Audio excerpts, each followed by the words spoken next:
Wajibia TV. Ubeje wo ho.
Hello, children. Yeah. I don't know, child. But I will. Children, I should listen to your mind. The nigga will take the rest but it's a way back. It's not so. Okay, by back and the you can jump with financial. You but all you what you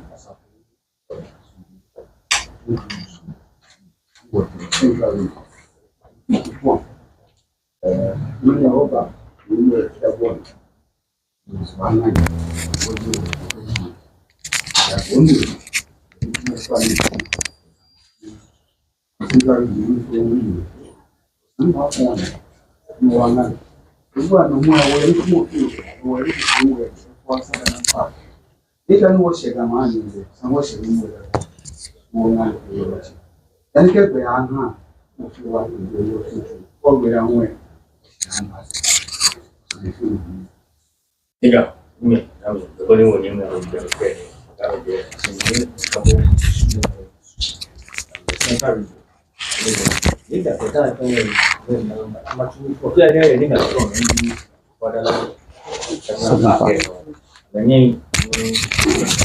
Yo chamede she ni gande ke e wo ti ake wa chon o sifi o ke gba alugbeka keje ndi jone actually ebuson pin higan ye marketing akwa ekumemi fani no fani mantu to do scan fani no ni je no actually numo abebio manche abebio ye akroso bekuhine ofane monicha no nana akufo ado ye kaswa akwa wi ekume le manche jile jeme fe amefita osomoy onupa litanu ye mbekugbe aso nana niama apia chinaso manche the central region sin chanso manche the central region numone le mutafache manche ni ye breman brakwa odikro breman brakwa ye central region mi no fambiel wo ifa wonye wo kefin aya o ba fo no ofane mi o chame ni dumosin acho mi ni abrade aje nkutuku ni ku churuman oshipi ye aje kutuku em tanma ba feno wonupa di fanda asunju ntuntun ni jile di monike asafo eba elenche ebie yo hawo egbe amehu ketunche me egbeji nyame sumafo yaw okonkron ni nyame sumafo yaw Diciamo, io ero energy spectrum ninga do jo aji wo spectrum unda abili ha ne fanda ani sumo ko ne different Funny be. Including Gama Jishin, where Chief of Staff, Officer of the Government Chair, the Justice, the Naya Lekaji, among the top. When no traditional council or registrar, everything, Amauchi. When no face of Gamache Foundation, Gina, I a manager, allocate the fair as a fortune, captain, do this in Makata, Niji. You already put Chamila, Niji. But now, Lupa, you move about Mensa, Niji. Now you go. The Chamon, where the paramount chief of Abula, the no Giga Fan artificial, me a Henen Niji. Like you know, where the paramount chief of Otublu, me Gulu Isaki, Niji. Where the paramount chief of Akamadi, me Aikai Niji. Cham surely share, Nima Vena, the conference, but the Chafadi, Biasuma, the president of the Traditional Council, His Majesty, King Taki Teko to Niji. Finally. You, Jamie, that is very good. Only in Unilo, you found out who was president in the back. Me, I say, Yo, Jamie. And you.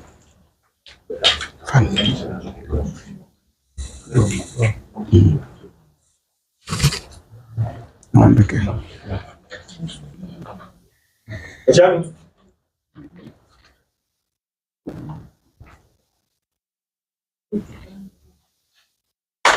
Jamie, let me find out after the soon. Soon, I need to find out. Funny. Soon. You.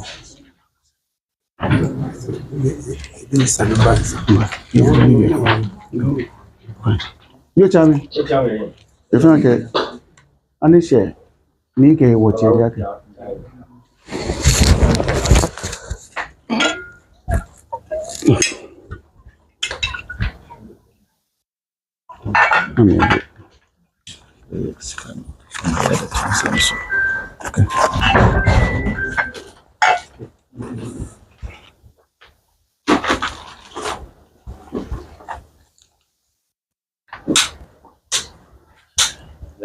Yo, Jamie, you find no free to any.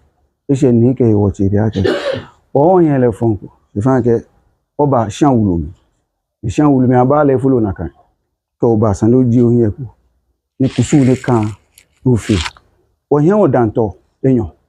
In anglais, go down Dogo few, you walk about, no more that boy. Yeah, Amen. The bonnie was in the Sunday, Cabo, the bonnie in the now about Miami. You spoke at them actually a little.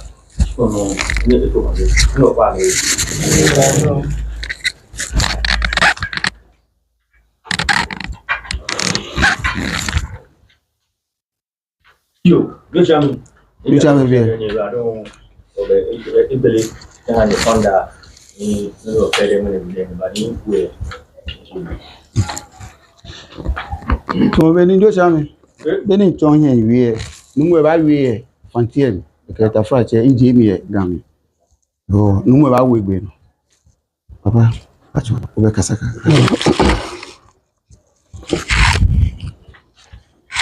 Okay. Madam Butcher. Madam Butcher. Now. Yeah, many be any banga, no more, Niji Gamanche. Yake anyway, ni Ibaku be down. We are trying to make a neighbor no way, Shan, if I did it on the way. Being a lehu, no near. Now, happy assembly of her, that's all. I will not care who say me a Cassan Cuckoo, a Kadum, a Bassan, few. I found back on a young commission. Now, Bakwasa. You can only buy a Sanini Ibabam, can only your Sunday ban. Now, I won't consume with them. Yankopon where you are man yansa. Na dama omye basan odno sum beginum. Na osum na Yankopon osum. Ni biaso pida bogrom. Ansa na wonya hema makọ da chance moda. Ye era ke ngbo ewusia ke ibaji ma ete de ke jamu ba wona ka mam na ka ma ete ni ba ke jamu ba wona ka ma ete no mo fi mo jamu no mo fi mo sane butin dan ina na no wala Amani Israel Mecca no Ghana. Eke maji Israel Mecca Ghana. Enti Yankopon to kan so Moses ma do so be Israel. Yo number 2 Moses eke jamuti Israel mam. Echino so kon se Muhammad amisina so kan ma do so be Mecca. Se mi etu konsheni Muhammad jomo ahale eke samulba Mecca mam. Atine do Ghana pro so wodo. Agbeni ne she wo man ni Ghana no me. Ana nkwan so nda ho nda wodo echi. Na gbegbile hu e na ka be ye ni na ka ntumo ba sa e ba ba no. Enti no do echi na bi so ye we. Yo na bebe mbi jiwe ni wo yo me bia ne. Yami asom. Da mbadi o man me yam yam som. Ke ngbo etule aka ba hi ma de chonle ngbo jamowe. Enti ati na nkwan so ni ashama. Agoda ni na gbewe mo na awie eyi obon. Yakwa abakọ so suma. Aman oye Israel Mecca ina oyi Ghana lọsọ ha abụkọ sọm gọ ncheche mụ họ. Ihe ka tiri mi di ka na mo mi alo ati na gbewe mo mi Israel Mecca ke Ghana sandi ni sani na ka gbile hu sandi Ibadan. Ehwe Isaiah 19:24 ho a. Ona nkọ nsem no ho. Ka o gbele ka ni mo mi wo ti Isaiah 19:24 mi na ka we mo ji efe ni yu obi aden jeme. Obiara yimi Israel. Ofia mo Israel. Muslim. Akopan kada danon pama Israel Muslim na onye Assyria. Damo omya ba fin me hire ho. Ike Israel Muslim ke Assyria naga ma jino ni ngbo ejo ame. Enti Muslim oni Arabia. Yo Muslim no ji Arabia ma ame Mecca. Afi moto na awokan Assyria. Assyria oni akanafo. Dama bian kona na wafe. Akano yimpa wawon. Na sopo ofo akanafo. Ike akan na ni woto da ne gbomo na fole. Sisibi ji akan bi. On na commission de kan bo wiase. Eji gba lo ni je gba jile mi kenken. Ono wonsu yi nachi. Ye nuwa fa fule isemi. Enti oba no kan acha nko na ho anya ntum. Owo aka na Lebanon, mane wo pe wo Lebanon. Eti be no wo pe Zedon. Enti onye nko afo no kan yankopon ho aso che ho anya ntum. Na hon onye impe 20 no do wo tifi ho. Dia ka tan open Assyria.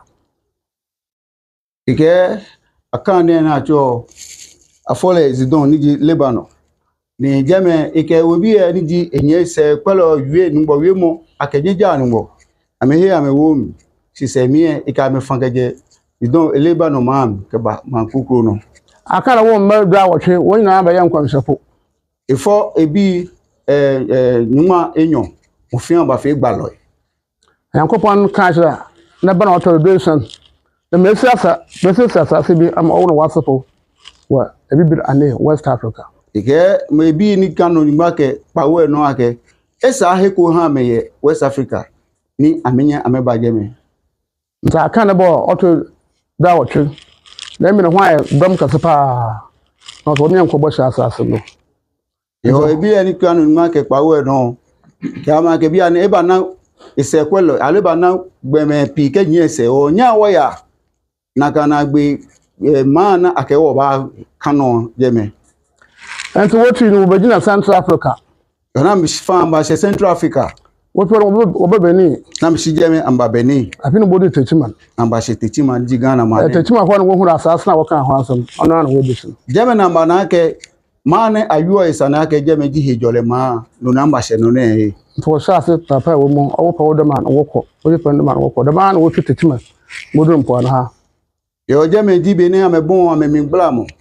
ke mene hye bi ewu gu me keto bi mene hye bi ewu gu na me ya hu na ma hye show na pe na akan na odukan be wiase akan ni je won e ba jile mi e ona sin na mi eshishi bi follow jile nti na nkwanhye nde ho bira wo pite center asire na wobal akan na author 18 on wobal na so kan de mahu oyi dem okui dem okuwo mu na okui ni befi aba ike be ni ameba noni kanoni ji nwa ke pawo emi e tun ake ne ke oku na emi e jemeji moni na gbegbile na ba tule ke ba jemeji eni ba je pe baba enti dem bia no wo fe ekunfi ona ka ma mi acho jeme ekunfi mama mpenye da data no fe kuro ma mpenye ni ji o se kwelo ni ji atamus imami oye ekunfi otom jeme acho jeme ekunfi utwa ona akan na odukan be wiase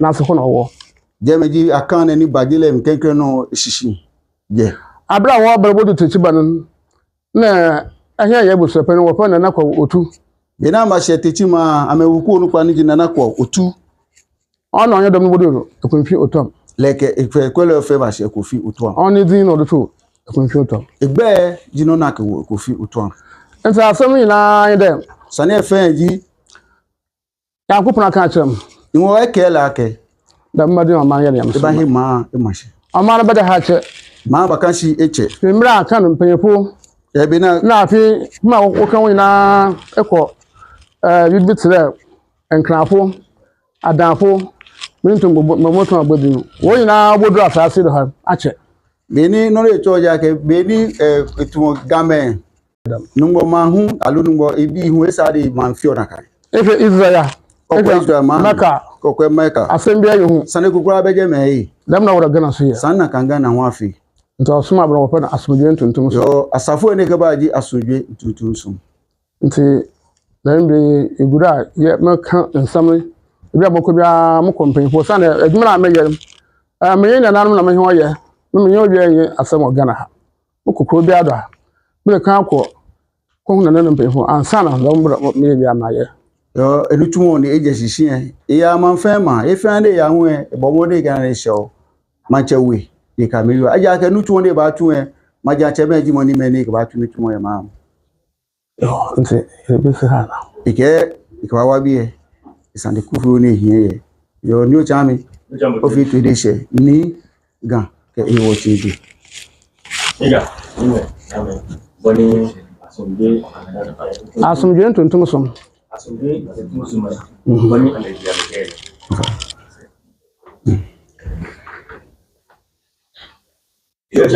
yo chame e bi farmo chipo fabula afanya yo chame e bi uneso ya nega o la traditional council e Ghana mamu de nana kan se oda enya ase na nsidan so nkoma konkoni nyamesumafo ya se nejuma pa agusu oye o Ghana man se nyame asuma no so beji o man no ensi ho omuda na senso se odi saba ko pa o agini sambie no edua so bi adwuma bi o ye bi anso onanka sanso enye no di na emaga na entumi tumpon before nana be konkoni be fia anso akono obesere na wa bompai amomo ansana oko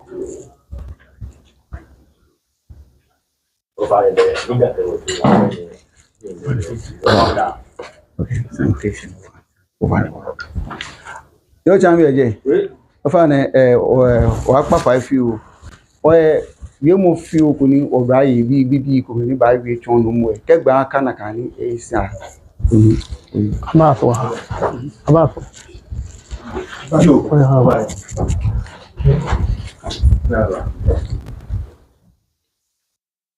gbena ho o presentation ko huni wa han no mo sigbe ke bi e kwa ba ke odumona o han nta so ba he no no wona ban wa kam ha na sam ne ai ana nta nta mixer ha ka bi wo huna an kan funa ya ye na no ai da ba cire wa ayu ma ka akan yo chambi eje yo chamo fane onumu eke e no ko fio ko wie mo ka cha san ye no to ka gba aka ni himi gin ape alo ni ape ko ni ken hani ka fu Vale.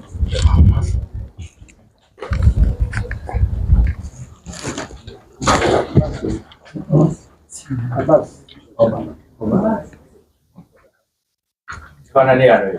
bajo tana bajo se ko Yo. Me kama kama bi tere. Jumeza ban oyam kwamhye na abakosam. ege ni yo iwi aka ni tumo ne ba tu yen no na wi e no ni san ne ba no ye mo yo Me che bi kakra bi mu. ge ba gbura ni bi fio ko mi etwo Osanda semu ko bi kakra sa nsanjrofon. Oyina wo adwuma na asibwan. Na me ya tabazo de. ege ke ete ko ni awi e malo e ko be kuma ke amen malo amba kwe ni na mi ketie ama ke na bu ya shio ko ni je na kan san ne wi o te egbura ni bi fio mi etwo mo e Adibia ya wona headquarters. Adibia ya wo baby a odukan pui sana academy na. ye no fia no ye ne jopo e dan e sho mo fia mo no Apre enkrafo na da me keka ma wa baga na na wan ya akanapo. Wonya ho ya doko. ege Anga kan wa bakosam kaka. ogame ke mo fia mo ni ba she Ghana ma na mi wo fe ukuku meji wo shetani wi no ku fio ye Anga ma. Lowa number. Abra no wo bodu na hia me land in. Nama amrama na waya 3. Nama Bible no kan. Na kur hako. Genesis chapter 10, verse number 1. After you know one number, Ham, Sham, Jafet, Manibus, and Sanson. Then Surinate you know what mamma. Verse number 2. Jafet number ye, Gambo, Nimago, Nimadai, Nijavan, Nichuba, Nimasa, Nitera. Verse number 5. When you know, in a Subuda, Manama, feel picking on us as a door. Every morning, Ante Japat na ban, Japat na sapon. Kono wo Europe. Kono abrofon. Hocho. ege Jafet bi aji No one matter. no e bi eten What to tell one. Jafet ham Na sapo o e Europe. bi ani je eten no ni je Jafet e bi e woku me alo sisi bi ji Europe bi e Afi Ham so number. agbene ham bi hu Genesis chapter 10, verse number 6. Na Ham number ye, Cush, ni Misri, ni Put, ni Canaan. Aha. Ante Ham number waya po. Kush, Muslim, Put, Kena. And one now in Anum. Kena no wakan. ege dona male wi nye me so si kena leji money for akane di akane wo kola ke tu mangbe sigbomo gbe ni Afi Muslim so nasapo. As if them be a kind of honor and crampon. agbene Muslim bi e shibi ji wo game And see a anum. yo nye meji wo Aha. yo No more say by me. Moses na yankopon suman. Mo kan Israel people ko asumun. Ope wo Levi ebusiam. Levi ebusiam. Aho wo mu na wo hwe Israel do. agbe Moses ya hunu nu gotule ke ba Israel ma mi woku mi ni aji Levi woku emi ameji me ni ko Israel ma mi Afi kwanse Muhammad. Emi se na to kan. Konsheni Muhammad nyame ingo Also ope wo Arabia oya Maka. lewon ejekpo Arabia ni Jamaica Na wo so ko asum da mara. Amani na wo ko asum. no bi ke woku me fe ye nyomi De kwanse na yankopon yirimo okọ Maka. so balo na ji ahale Kurisi ebusiam. leje kurishi Kurisi ebusiam ho na no wo hwe Maka do. ameji me ni ko Mecca ma mi Ente da man bi o my Ghana ma atutu ekoduri ma ase ekoduri. Yankopon so bi mu aba jo manasu a eso opo ya kan nfie. yo Na sapai. o maniji Ghana na be ni ma fe afrache ka wa ko be ni ma ya no ne moni sane ba he ma efosi sane jekpo account ma emi be na ke be noni male ke alo noni ngole che wie be agbeni eyi alo ehye Nto amana mi pe na oyako. yo ma mi bi efe wo fe ko meji o emi gbura mo be ko yo nye wa don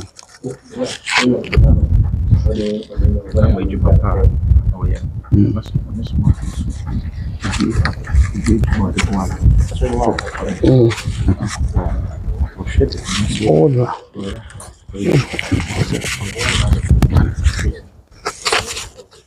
No chami. Zake. Wapa ni me fake. Osani e file kuku. Tin emi njeke. Yo fa ipa mo no kwa chonu lokin ha niga e woche. Noni numu e yo ne. Ige nungwe tule. Ake ba he mane e mash. Ni wo he shy o ni bi fen wo fi o fen wo fusi. Ne chon o beni nungbo ja mo yo e ha. No wo enu ni gan to beni nje chon hie wi eni tumo de chun eni bi ne fi o fen enu he sin tafra che gawe mo le eyan yo le to beni yo ne.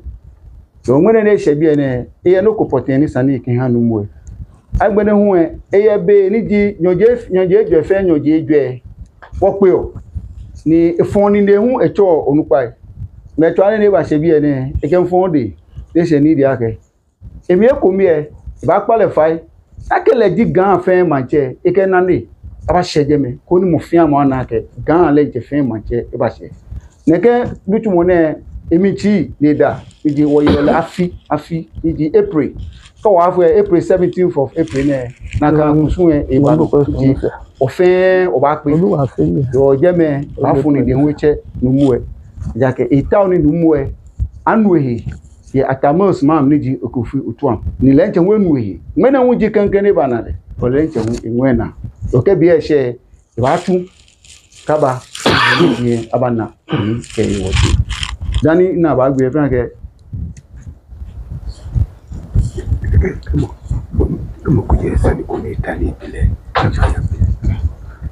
Vana ke presentation ba ni tafra ke we mo na ewe e ko ye ni tafra ke mo ko te bile emi jaje ma lo sande ku e kan sani fen sani ni ba bile ba ji na ha cheme Yeah, ni mo na lo ba ni mo ni mo ba ya ni ka ke.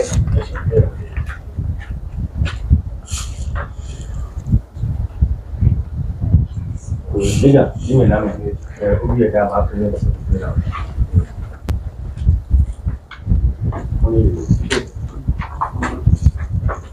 Nadhani nilikuwa mshara. Yatafahamu asipeyepe maji.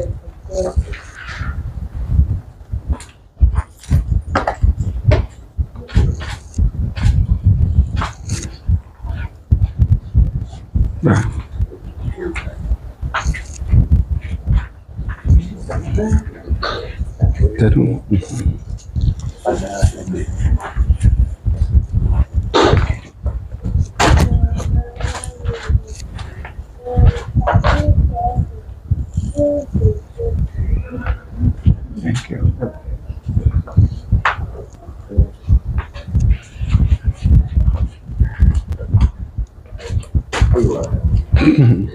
Come, tell yourself. Your name. What's your name? Friday. Your name. Right. Yeah.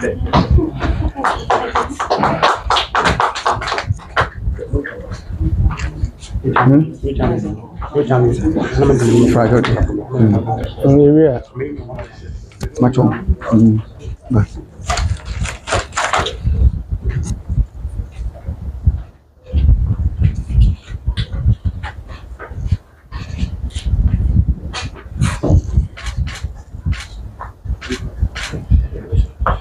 Right. Okay. You tell me. Vane, ani she ni ke e wo TV. Okay. O present no ko ni frag eten yo no. On ta oni o ton frag eten sisifi o. Egbe aka na kan. Ni o chame. Kana fe mo twede she ni ke wo TV ake. Ye ni mo akwa indigenous no. Ona ke Ghana flag ni yo jono. Ni kan mo alo ni kan mo no kan e o keje Isaiah 1924 eche ma eten ko gbe. Ma eten Ghana fitai. Israel ke Mecca. So ne ke fa flags etene e chon man niji etene e flags. yo ne kan mu emi maje ten yo mi am facts ne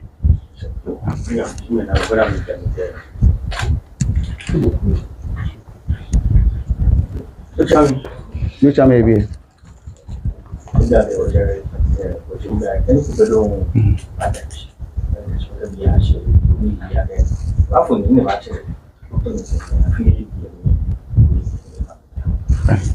yo chame je no mbo ke ewi etawoni ke lo ko huye ni aba bile ni ba je mi alo ba jale ni be kan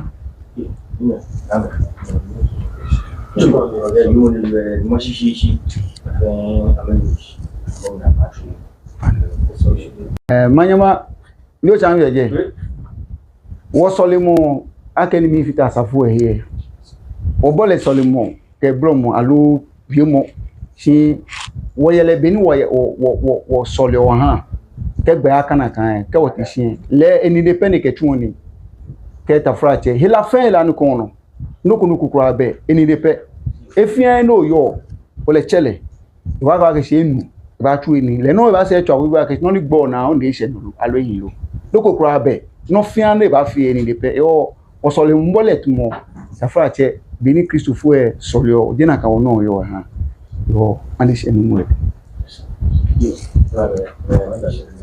yo wacha mami vane ibia ke gbe aka ni ba nye ke nu mwe afsha mfuni vane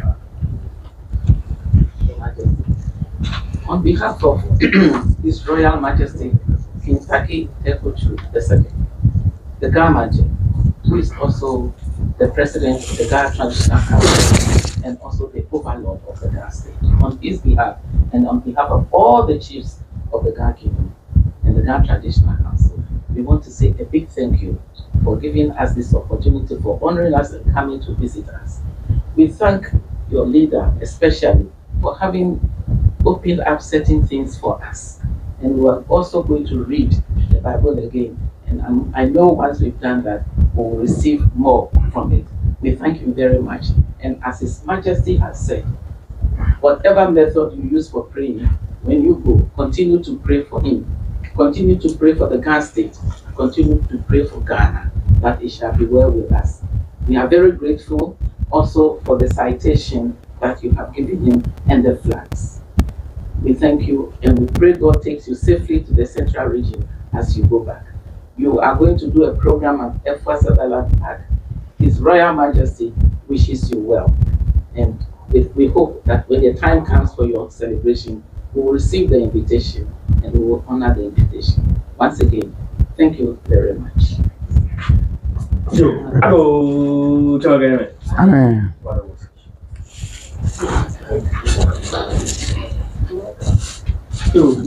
no chame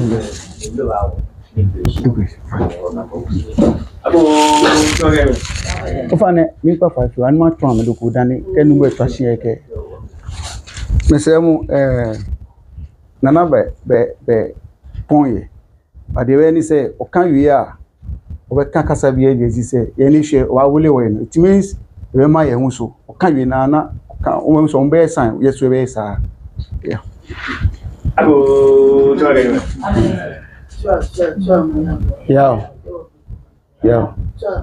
yeah So for girls, if I'm a member, I don't know back in the I'm a dear, she must be job. I'm meeting with a Sutherland Park. I'm not a refuge of my if you're not a grandma, you can not go back. I may not say I'm a Benaka fit. Yeah, very good. I'm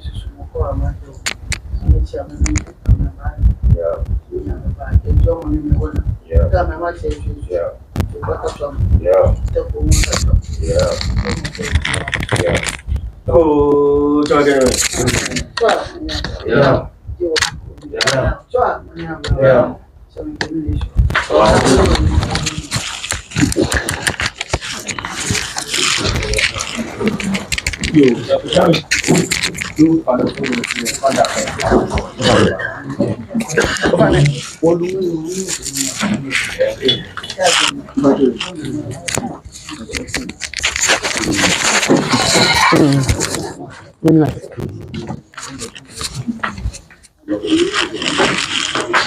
Ele will be a cooling hand. I know. But I don't want to go. So,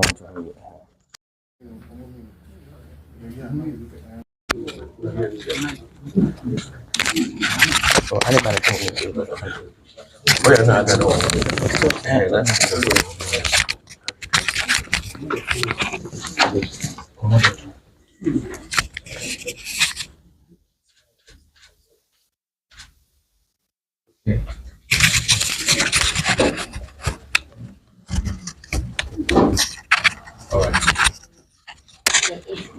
my friend, you have a teach one year or a dog, you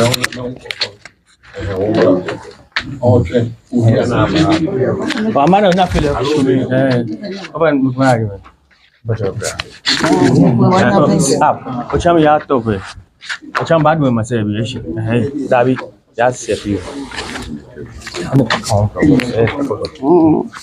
I can't make work. I don't know.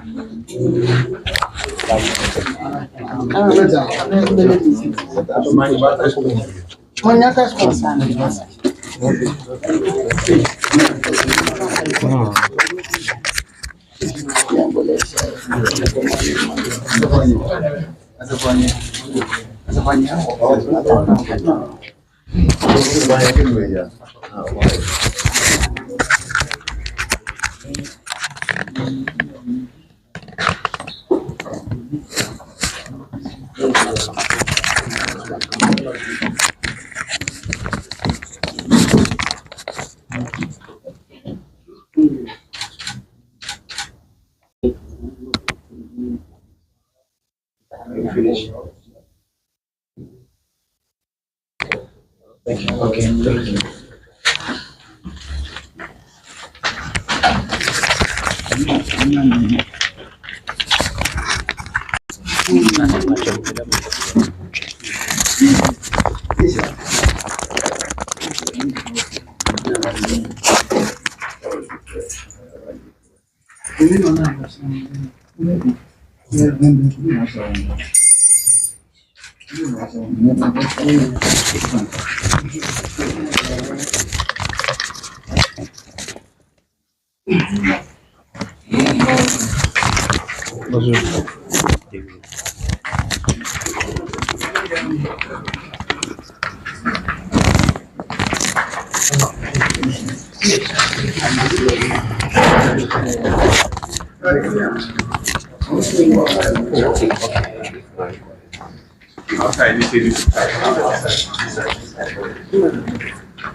Yabi, oye kese ampa.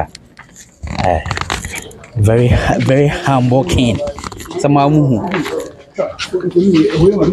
Very humble king. His Royal Majesty Rabbi Onshemo. Rabbi Onshemo, baby.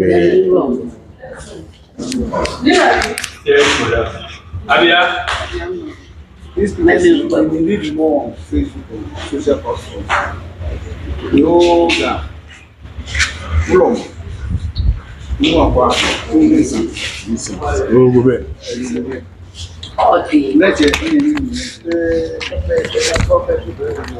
Hey, Charlie. Hey, fine. The person be shooting me Facebook page or JPR TV. Okay. Noah.